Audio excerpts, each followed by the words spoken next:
بسم اللہ الرحمن الرحیم۔ السلام علیکم دوستو، ویلکم کرتا ہوں عمران آفیشیل میں۔ سعودی عرب جانے والوں کے لیے ایک اور نیا شاہی فرمان جاری کر دیا گیا۔ وہ نئے ویزے والے کسی بھی ممالک سے تعلق رکھتے ہیں، انڈیا، پاکستان، بنگلہ دیش سے، تو زیر صدارت شاہ سلمان کی طرف سے یہ نیا سخت قانون جاری کر دیا گیا ہے۔ وہ تمام میرے بھائی جو اپنے کسی بھی کام کے سلسلے میں سعودی عرب میں نئے ویزا پر آ رہے ہیں، تو اپنے کام میں اگر وہ مہارت رکھتے ہیں تو سعودی عرب کا ان کو ویزا ملے گا، نہیں تو ان کو ریجیکٹ کر دیا جائے گا۔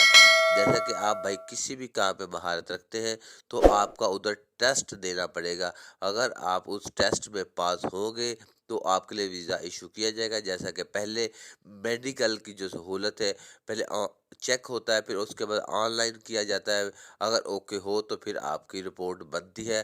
اب اسی طرح جو میرے بھائی کسی بھی کام کے سلسلے میں نیا ویزا سعودی عرب کے لیے جانے کے لیے خریدتے ہیں، اگر اس کام میں مہارت نہیں رکھتے، ان کا ادھر ہی اسی ممالک میں ٹیسٹ ہوگا، پھر آن لائن کیا جائے گا، پھر ان کا دوبارہ ٹیسٹ لیا جائے گا۔ اگر اس کام میں وہ اوکے ہے تو پھر ان کے لیے ویزا ایشو ہوگا اور ادھر سعودی عرب کی ان کو اجازت مل جائے گی۔ تو یہ بہت سخت قوانین ہے۔ جو بھی میرے بھائی اپنا نیا ویزا پر جانا چاہتے ہیں، وہ اپنے کام میں مہارت رکھتے ہیں تو وہ اپنا ویزا لے، نہیں تو پیسے ضائع مت کریں۔ یہ سعودی عرب سے نیا شاہی فرمان جاری کر دیا گیا ہے۔ اگر ویڈیو اچھی لگی تو ویڈیو کو لائک اور چینل کو سبسکرائب کر لیں۔